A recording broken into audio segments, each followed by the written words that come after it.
not yours. If you've been hurt on the job, call me right now.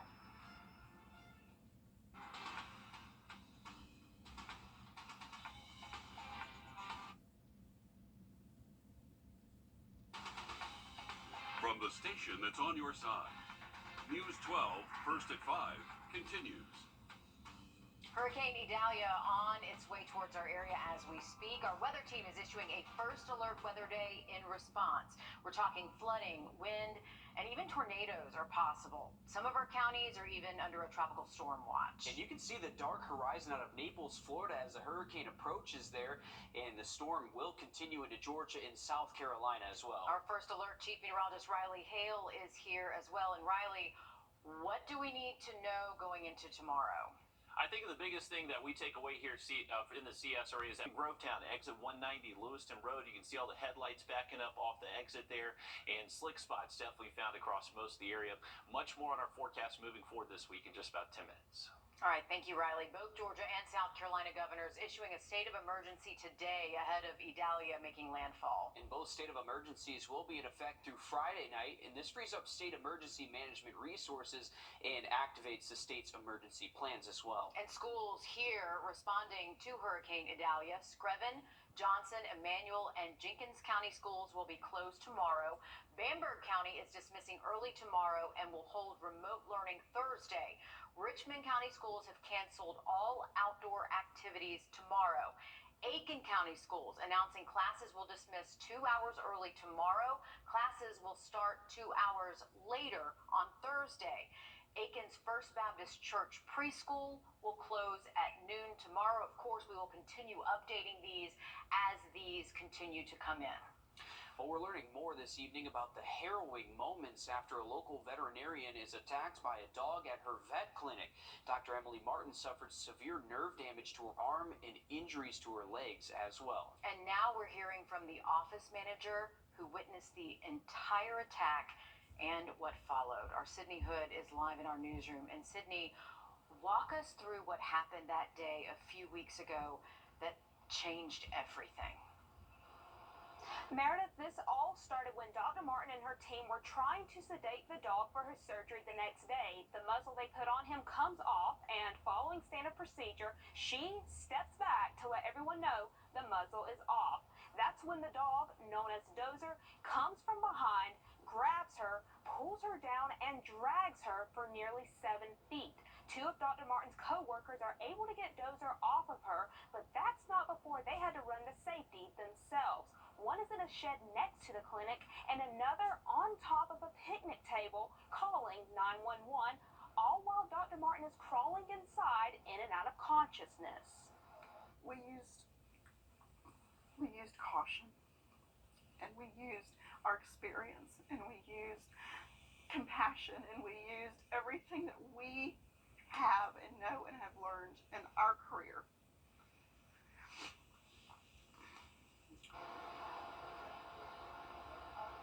And coming up all new tonight on News 12 at 6, the frightening moments before, during, and after the 911 call, and what's next for Dr. Martin and her staff at the clinic. All right, thanks for that, Sydney. And Dr. Martin did tell us that she'd be able to go back to work this week, but that she does have a long road ahead of her with her recovery as well. You saw some of those wounds on her arms, just intense there. But the support of this entire community, as well as people all over the world, people still sending prayers and donations to her. Absolutely. Thanks for that, Sydney. Well, the Augusta Commission has approved and adopted rollback millage rates. It takes effect immediately. Earlier this month, we told you this is to offset the rise in property assessments. Richmond County says last year the average home was between $130,000 to $150,000. Now those average homes are more than $200,000. For a complete breakdown of the millage rate, head to our website, wrdw.com. Instead of X's and O's, area sports will face the same opponent, Hurricane Idalia. The hurricane could cause a major shakeup for when Barnwell meets Bamberg Earhart this Friday. Bamberg's early dismissal Wednesday means no practice. Barnwell is facing, well, a similar dilemma. The War Horses have only been out 8 times in full pads because of the weather. It's a safety issue, and we're going to follow the rules just like they're written. but it's hard to get a football team ready. And it's not just our problem; it's everybody's dealing with the same thing. And as coaches, we all talk about it. A major shift in plans could come Thursday night for junior varsity games. As of now, Bamberg will be visiting Barnwell. Burke County is still expected to play at Thompson. Richmond County Schools, they have canceled all athletic activities tomorrow. Friday, coaches believe that the fields will be ready to go, but they just might refrain from wearing any white uniforms, which is the smart move. Yeah, that water starts to pool very easily on some of those grass fields there. Well, the Red Cross mobilizing as we speak to prepare for Hurricane Idalia. Just ahead, we take a look at how that works. Riley.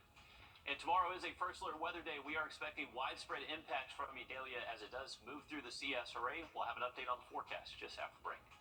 Tomorrow is a first alert weather day in the CSRA. Make sure you're staying prepared by scanning the QR code on your screen to download the First Alert weather app and stay weather aware. Here's how easy it is. Simply open your camera on your phone. Hover that over the QR code, click the link, and then download the app. Now you have access to the latest forecast for your area, severe weather notifications, the First Alert radar network, the most accurate radar network in our area, right at the palm of your hands. Download now. Do yourself a favor and I hope that you learn. Been in the wreck, call a Mike Hostelo Law Firm. Never took you for a mariachi guy. Really not a huge fan, but seems to be all of us do these days. Are you 64.com? Who are you talking to? Even into early next week, and we could see some morning temperatures down near 60. Thanks, Riley. Idalia is set to hit land as a Category 3 hurricane along Florida's west coast, and evacuations are in place for dozens of counties in Florida, telling people to get out of the storm's path. But local crews are heading down to the Sunshine State to help. Of the 420 volunteers deploying to Florida, 5 are from Augusta's Red Cross. Our Hallie Turner shows us how they plan to help. Susan Everett is used to being in the thick of it. Back in 2000, I actually lost my home to a hurricane. That was Hurricane Floyd. And we were able to get back to actually see our house in the flooding, and it was 18 feet of water. To have those people who were total strangers to me that came to an area where they're not even from to help people they don't even know, I really couldn't believe that people did this. Now she's made it her mission to extend the same hands of hope. With winds and rain picking up in Key West, Florida, Susan stands with more than 400 marching to the eye of the storm, hundreds of miles away. We'll be covering the Valdosta area, for instance, at least for the start. And then when we see where the hurricane impact, we'll move along with it. Bringing in enough supplies for thousands. So 2 days ago, we had 16 transfer trucks full of supplies headed down to Tallahassee, and that's enough to shelter 14,000 people at the start, and those supplies can be replenished. Supplies that's needed in a time of disaster. Cots and blankets, toiletry items, soap, shampoos, and then we have food. There are emergency ration foods, there's water, there's snacks. We always plan for the worst. Helping others navigate their darkest days. You never know exactly what to expect. I mean, we know to expect that there are going to be people in need, and we're going to be fulfilling that need and helping them. And that's really our mission. In Augusta, Hallie Turner on your side. There's still a team here in Augusta ready to help us here if we need it. Other ways you can help those impacted by the storm is through blood donations, money, also clothing donations. You can find out how at Wrdw.com. And this just in, live at 5, Burke County Schools canceling all after-school activities for tomorrow because of the hurricane on its way. For a full list of those cancellations and rescheduling because of that storm, head to our website, Wrdw.com. Stick with us, we'll have much more after a short break. That's a call. All night. Football season kicks off in earnest this weekend, and if you're like most people, you'll be gathered around a big screen TV to watch one or more games? All of the games. Pretty much all of them. But today's TVs are getting better year after year, but as our consumer tech reporter Jamie Tucker explains, with a few tweaks, the picture quality can be even better. If you bought a big screen TV, simply plugged it in, turned it on, you're not getting the best pictures, especially for something like football. The televisions are originally optimized for in the stores, those big bright lights. So grab your remote. We're going to change some settings to make sure you're getting the picture you're paying for. Rule number 1, avoid the vivid setting. Now, this might be okay if you're watching TV outside in sunlight, but it is not a good picture for your TV room. Now, you might assume sports or game picture settings are what you want, but trust me, they're not. Sport mode is for fast-moving sports like hockey, but if you later watch a movie, you might notice the picture gets blurry. And game mode is not for sports, that's for video games, so ignore them both. The best setting for football and everything else is cinema or movie mode. It's going to appear darker than you want, but we're going to make it perfect. Let's tweak the brightness first. Find a show with a very dark nighttime scene, like Batman. Adjust brightness until you see the details in the darkest parts of the screen. You want the black to appear black, not grayish. Then adjust the contrast by finding a scene with lots of white, like clouds, and then lower that contrast until you see details like shadows. Then adjust the color and tint until the faces look flesh-colored and not red or green. And then finally, sharpness. Don't be tempted to pump up the sharpness. You'll be better off with a low number. There will be a few football games available in 4K, but just a very few. You're going to need to check with your provider to find out if it's available to you. That's What the Tech. I'm Jamie Tucker. And there will be step-by-step instructions on how to do what Jamie just showed us on our website, wrdw.com. Week 3 of the high school football season is upon us, and in addition to the recent hot temperatures, the competition is really heating up. News 12 Sports Director Dan Boot joins us live in the studio to take a look back at some of the most exciting plays from Week 2. Dan.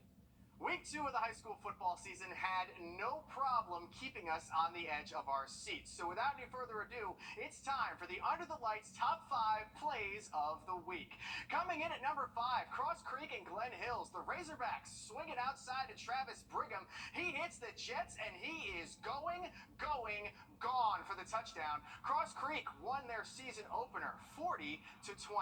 Number 4, Swainsboro taking on Washington County. UGA commit DeMello Jones had multiple explosive plays in this game, including this bomb to Schuyler Coney for 6. DeMello Jones and the Mighty Tigers took care of business against Waco 46-6. At number 3, Midland Valley's hosting Strom Thurmond. Trayvon Dunbar breaks free up the middle. That's 91 yards of pure horsepower all the way to the house. Knock, knock, who's there? It's Trayvon Dunbar with another Mustangs touchdown. Midland Valley wins 21-6. Number 2, Blackville Hilda hit the road for a battle with Barnwell. Nameer Anderson is going to come out of nowhere for the interception on this play, and then he goes the distance for the pick 6. The Fighting Hawks never took their beaks off the gas, pulling off the upset win, 36-34.